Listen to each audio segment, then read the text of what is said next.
Hello there, and welcome back to another episode of Check with Tech, your guide to all things tech. I'm your host, Yassine Azam, and let's get started, shall we? First things first, now a lot of people have problems when it comes to Twitter, that unlike other platforms such as Instagram or Snapchat, they don't have an option to tweet something temporarily. For example, Instagram has stories, Twitter does not. Snapchat has that option too, Twitter does not. But now that might change soon with an option Twitter is calling Fleet. Basically what that is you post something on Twitter and then after a limited time it just instantly gets automatically deleted. Now this idea is not new to most of the social media platforms, but it's actually really cool that Twitter is actually considering doing it and it's now testing. You can, if you live in Brazil and you have an Android or an iOS device, you can try that option, but right now it's not available worldwide. And now to a really weird idea. Nokia is partnering up with No Time to Die. What do I mean by that? Well, No Time to Die is the new James Bond movie, which is releasing this November. So Nokia actually insisted that one of the cast will use two of Nokia's phones, a Nokia 7.2 and a 3310. Along with that, Lashana Links, I hope I pronounced that correctly, will star in an advert of the movie, and she will use these phones to help her in the mission in the ad. Now, Nokia did say that they would give more details on the phone on March 19. So until now, the only thing we know about it is that it has 5G. Personally, I'm excited to see how Nokia and HMD Global, which is Nokia's parent company, will handle this problem, because it's really hard to really put emphasis on a phone, especially in the spy thriller. So I'm excited to see how Nokia will do that. And now if you wanted to jailbreak an iPhone, you can now do that. But in the past, you can only do that with a device running macOS or Linux. But now you can do that on your Android phone. Yes, I am being 100% serious. Let me say that again. You can actually jailbreak an iPhone with an Android phone. That is just impressive. Okay, in order for you to do that, you need four things. One is an iPhone 5S all the way to an iPhone X running iOS 12.3 or newer. An Android phone that has been rooted, and it would be better if you used the newer versions of Android, a terminal app on your Android phone, and a way to connect to the two phones. If you used Apple's USB-C to Lightning cables, they won't work as well as third-party. Do you have all of that? Good. Now listen closely. Okay, step number 1. Download the Chakra 1N binary for Linux on your computer. Then connect your phone to your computer and put the binary into /data on your phone. But during that process, your phone has to be rooted. Then you can connect your phone to your Android phone. Then open the terminal app on your Android phone and type the SU command.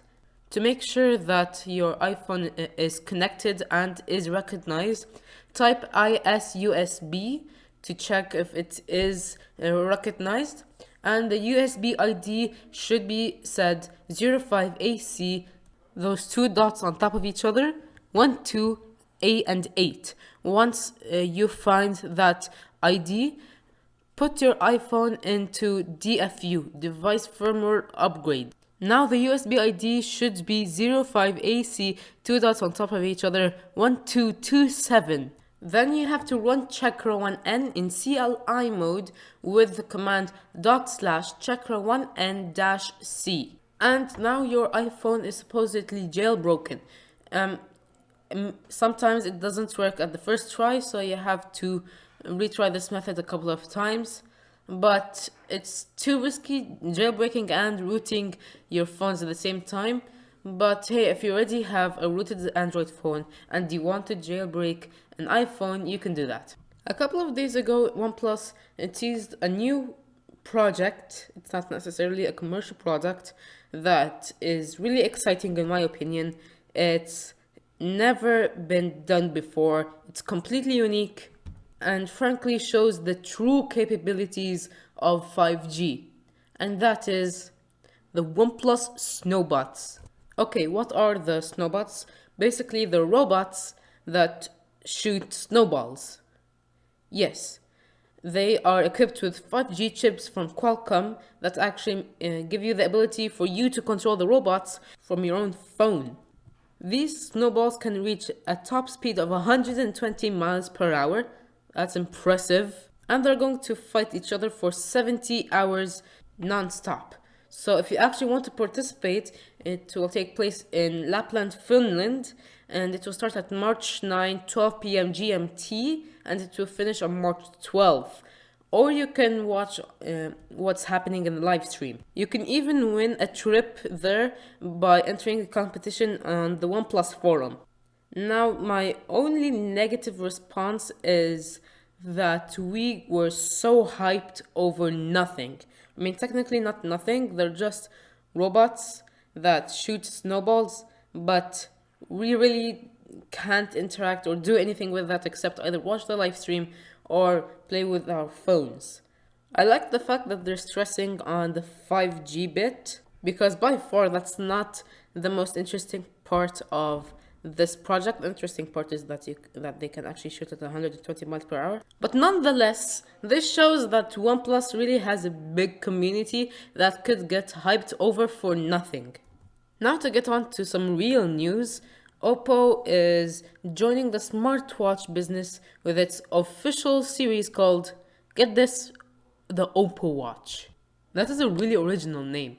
I mean, it's not like most smartwatches in history have the word watch in the name.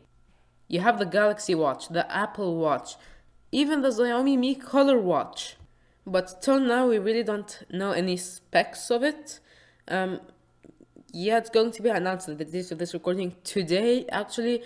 It's supposed to be unveiled with the Oppo Find X2 Pro, which we'll talk about after this topic.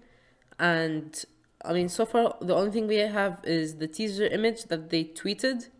And based on that, it might have a rectangular screen with curved edges at the side and 2 buttons on the side, unlike a button and a rotating crown in the case of the Apple Watch.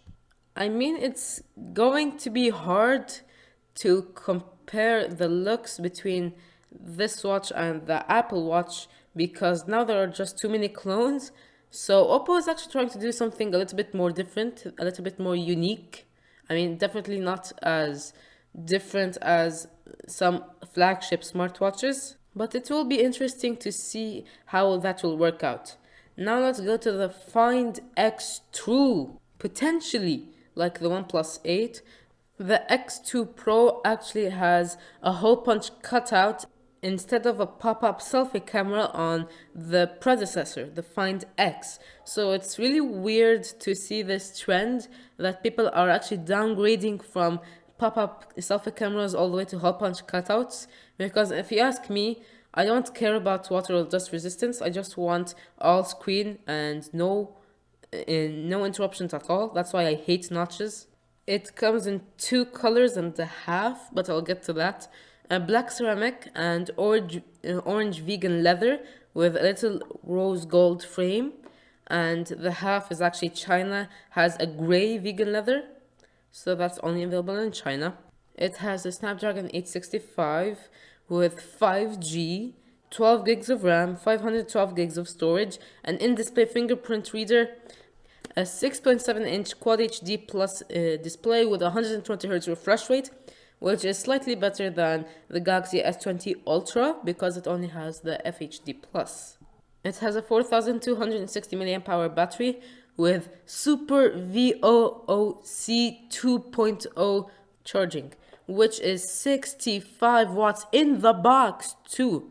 That's incredibly fast. I mean, faster than most chargers you find on phones these days. It takes around 38 minutes to charge this thing from 0 to 100%, which is really impressive.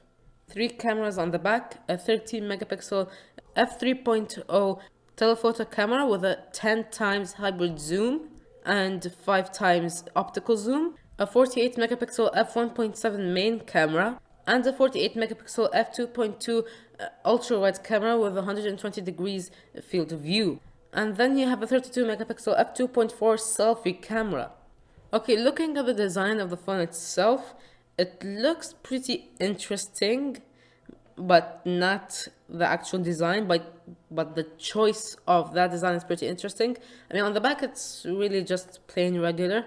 It almost reminds me of the Samsung S20 or other phones with a vertical camera cutout, but more ceramic, and it has more shine to it.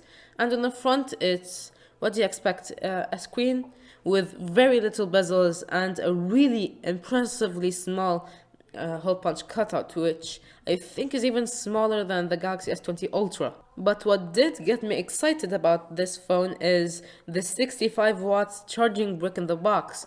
I mean, my phone, I cannot live without it, but sometimes it really does take a whole year just to charge it, and it takes like 30 minutes for it to run out of battery. So it's impressive for charging speeds, but I'm worried about the temperature. But then again, it is Super VOOC charging, which might help remove the heat. And I'm just really excited about the specs of this phone. It might be a real contender. 5G is new. I mean, I think pretty much every phone this year is going to be 5G, because since it's a really big trend right now. But yeah, it looks pretty good. A little bit mediocre in the back, but the ceramic touch feels better. And with that, we end this week's summary of everything that happened. Thank you guys so much for listening to the podcast. I hope you enjoyed. Please make sure to listen to the other episodes, and don't be afraid to leave a review on Apple Podcasts. As always, this is Yasin Azam signing out. See you next weekend.